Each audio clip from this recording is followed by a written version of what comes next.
Good morning, hi, hello, how are you? I hope you all are fine, enjoying and good. Today we'll learn a fantastic chapter of Kaveri class 9 that's name is Vitamin M, means Vitamin of Memory. Vitamin of Memory. मेरा पहले आपसे एक सवाल है कि आपके घर में बुजुर्ग तो होंगे, वो बुजुर्ग जो जवानी में एकदम कोई कोर्ट में वकीलों की तरह हर मुद्दे पे झगड़ना, फिर उसके बाद में चेस में एक ऐसे प्लेयर जिन्हें हर चाल पता है कि इस चाल के बाद में मुझे क्या करना है, उन्हें सब पता है। ऐसे बुजुर्ग तो होंगे जो अब ना ही ठीक से सुन पाते हैं, ना ही देख पाते हैं, उनकी मेमोरी मीन्स लॉस हो चुकी है। वो बाजार जाते हैं लेकिन वहाँ से आने का रास्ता भूल जाते हैं, बागीचे में गिर जाते हैं तो फिर उठ नहीं पाते हैं। वो अपने डोज दवाइयों की डोज एक्स्ट्रा ले लेते हैं, एक के बजाय 2 ले लेते हैं। ऐसे बुजुर्ग आपके घर में होंगे। वैसे ये जो कहानी है विटामिन एम, ये इसी के लिए बनाई गई है। इस कहानी का शुरुआत कुछ इस प्रकार होता है कि रवि की मम्मी कह रही रहती है रवि से, रवि मैं प्रार्थना करती हूँ कि काश कोई ऐसी दवाई बनाए जिससे बुजुर्गों की दिमाग वापस आ सके। और वो अपने ग्रैंडफादर के ऊपर इशारा करते हुए कहती है, यानी रवि की मम्मी अपने फादर के ऊपर इशारा करते हुए कहती है। रवि कहता है माँ ऐसा मत कहिए, दादाजी को बुरा लग जाएगा। तो माँ कहती है रवि दादाजी की सुनने की शक्ति कम हो गई है, मैंने देखा उनको कुछ दिनों से कुछ ज़्यादा नहीं सुनाई देता। तो कहता है अच्छा। फिर वो कहती है हाँ। फिर क्या होता है कि इस कहानी में हम ये देखते हैं कि रवि के घर पे दादाजी क्यों आए रहते हैं। दादाजी को अपना गांव बहुत पसंद रहता है, लेकिन वो रवि के घर पे इसलिए आए रहते हैं कि वो बाजार जाते तो रास्ता भूल जाते, वो कुछ भी करते तो गलत ही हो जाता, वो अपनी दवाइयों की डोज एक्स्ट्रा ले लेते। इस कारण से उन्हें हॉस्पिटल में एडमिट भी होना पड़ा, जिस वजह से रवि की मम्मी उन्हें अपने घर ले आती है और रवि की मम्मी उनका ख्याल रखती है। वो हमेशा उनसे चिल्लाते हुए बात करती क्योंकि दादाजी, उनको लगता था दादाजी को सुनाई नहीं देता।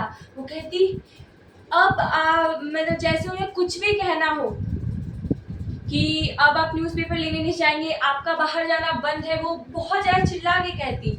दादाजी को ये सब पसंद नहीं आता। उसके बाद में क्या होता है कि रवि की गर्मियों की छुट्टियां शुरू हो गई रहती है। उसकी माँ कहती है अच्छा तुम्हारी गर्मियों की छुट्टियां शुरू हो गई हैं, मैं बहुत परेशान हो गई थी इन्हें संभाल के, अब मैं नौकरी पे जब जाऊंगी तो तुम इन्हें संभालोगे। उसकी माँ कहती है कि तुम मेरे से वादा करो, तुम दादाजी का अच्छे से ख्याल रखोगे। रवि कहता है हाँ माँ, मैं दादाजी का अच्छे से ख्याल रखूंगा। फिर उसे क्या होता है कि माँ उसकी नौकरी पे चली जाती है और कहती है फादर या ऐसे ही कहती है कि मैं नौकरी पे जा रही हूँ, ऐसे चिढ़ा के। ग्रैंडफादर को ये बात अच्छी नहीं लगती। उसके आगे रवि से कहती है कि रवि तुम अच्छे से दादाजी का ख्याल रखना। वो कहता है हाँ मैं अच्छे से ख्याल रखूंगा। फिर वो चले जाता है। तो दादाजी को चेस खेलना बहुत पसंद रहता है, तो दादाजी अपनी चेस, तो दादाजी से वो कहता है क्यों ना दादाजी हम लोग चेस खेले। जब से दादाजी आए थे तो उसकी चेस बहुत अच्छी हो गई थी पहले के मुकाबले। दादाजी उसे कहते ये चाल ऐसी है, ये तो उसने उस समय की थी। हर एक ओलंपिक की बात बताते दादाजी, उन्हें हर एक चेस की बात याद रहती। रवि सोचा कि दादाजी को हर एक चेस की बात याद है, लेकिन उन्हें ये याद नहीं है ठीक से कि वो आज किससे मिले, कल किससे मिले। इसका मतलब वो क्या समझे कि दादाजी सब जानबूझ के करते हैं। फिर रवि सोचता है जाने दो। फिर वो दादाजी कहता है दादाजी मैं चेस के बोर्ड्स लगा दूं। दादाजी कहते नहीं, पहले मुझे अखबार पढ़नी है। तो वो कहता है दादाजी वो पापा आते समय ले आएंगे। तो कहते हैं कि अगर आपको अभी पढ़ना है तो मैं जाके ला देता हूँ। तो कहते हैं कि नहीं मैं खुद से ले आऊँगा। तो कहते हैं दादाजी आप क्यों जाएंगे, मैं ले आ देता हूँ। तो दादाजी कहते हैं तुम भी अपनी माँ की तरह मुझे घर के अंदर बंद करके रखना चाहते हो। रवि को ये बात बुरी लगती है। रवि सोचता है कि दादाजी को ऐसे बंद करके रखना अच्छी बात नहीं है। वो सोचता है दादाजी को बुरा लगेगा, वो जाने देता है। फिर सोचता है मैं भी इनके पीछे जाऊँ। फिर वो सोचता है उनको बुरा लग जाएगा। फिर जब लिफ्ट का गेट बंद हो जाता है तब वो वहां से उनके पीछे दूरी पे चलता रहता है। सबसे पहले दादाजी एक पार्क पहुंचते हैं, वहां से पीनट फ्राई की और पीनट लेते हैं और बैठ के डेस्क पे खाने लगते हैं। फिर रवि वहां के एक एलिफेंट वाले झाड़ के पीछे से छुप के देख रहा रहता है।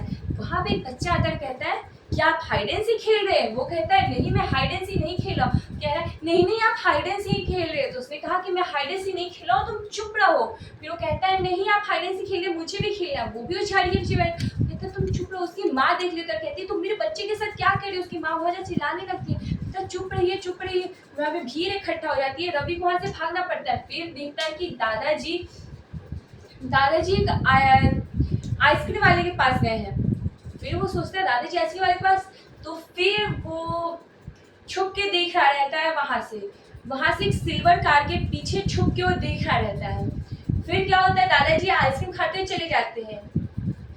फिर वो एक ठेले पे से कुछ खरीद रहे होते हैं, तो रवि उनको बनियान ट्री के पीछे से छुप के देख रहा रहता है। फिर वो सोचता है कि दादाजी ये सब क्या कर रहे हैं, ये उससे वो सब अच्छा नहीं लग रहा रहता। तब तक वहाँ पे दुकान लगाने वाले लोग चिल्लाने लगते हैं और कहते हैं कि तुम यहाँ पे क्या कर रहे हो, तुम यहाँ पे क्या कर। चूड़ी वाली दीदी चिल्लाने लगती है, उसके बाद क्लिप वाली, ऐसे करके पूरे वहाँ के लोग चिल्लाने लगते हैं यहाँ पे और किसी को दुकान लगाने की इजाजत नहीं है, ये इलाका हमारा। ऐसा करके रवि को वहाँ से भागना पड़ता है। फिर वो दिखता है दादाजी चाय पी रहे हैं, तो वो एक कार के पीछे छुप जाता है और देखता है दादाजी चाय पी रहे हैं, चाय की चुस्कियाँ ले रहे हैं। उसके बाद दादाजी वहीं से जिगजॉग करते हुए एक बार्बर शॉप में जाते हैं। फिर रवि के ट्रैफिक के बीच में उसका दिल थम जाता है और वो एक जगह पे रुक जाता है। फिर वो कैसे करके बार्बर शॉप में पहुंचता है, लेकिन वो चाहता है कि दादाजी को थोड़ा करीब से देखे। तो बार्बर शॉप की बगल वाली दुकान पे पहुंच जाता है जो एक गर्ल्स पार्लर रहता है। वहाँ के लोग उसे धक्के मार के निकाल देते हैं। फिर कहता है अच्छा हुआ कि इन लोगों ने मुझे निकाल दिया। फिर वो दादाजी का पीछा करने लगता है। वो दिखता है दादाजी तो उस बार्बर शॉप से निकल के एक बस में चढ़ गए। वो सोचता है दादाजी बस में क्यों चढ़ गए। वो भी उस बस में लास्ट मौके में दौड़ते हुए जाके उस बस में चढ़ता है। फिर देखता है दादाजी की जो येलो कैप थी जो पहन के गए हुए थे, वो कैप को देखता और कहता है दादाजी ये होंगे। लेकिन वो देखता है कि दादाजी के तो बाल ही नहीं थे, उनके बाल तो एकदम टेनिस कोर्ट जैसे प्लेन थे, उनके पास बाल कहाँ से, ग्रे हेयर्स। तो फिर वो देखता है कि क्या उन्होंने बार्बर शॉप से विग खरीदी है। फिर वो जाके देखता है तो उसके दादाजी नहीं रहते, लेकिन वो उनके दादाजी की ही टोपी रहती क्योंकि उसके ऊपर कॉफी का लोगो ही बनाया रहता है। फिर वो कहता है आपको ये टोपी कहाँ से मिली। तो ये कहता है कि मैं बार्बर शॉप में गया था, वहाँ पे एक एल्डर ने गर्मी के कारण मुझे ये टोपी दे दी। तो कहता है अच्छा। फिर रवि उस बस से जल्दी से निकल के फिर सोचता है कि दादाजी कहाँ गए, मम्मी मेरे बारे में क्या सोचेगी। फिर वो जाता है टेलीफोन बूथ पे और जाके अपने मम्मी पापा दोनों को कॉल करता है, लेकिन दोनों के फ़ोन बिजी थे। अब वो सोचता है मैं क्या करूँगा, मैं दादाजी को कहाँ से ढूंढूंगा, दादाजी को अगर रास्ता याद होगा तो घर आ जाएंगे। फिर वो घर जाता है, जैसे वो मेन गेट खोलता है उसे किसी की खड़ाटे लेने की आवाज़ सुनाई देती है जो एकदम सेम दादाजी जैसी लगती है।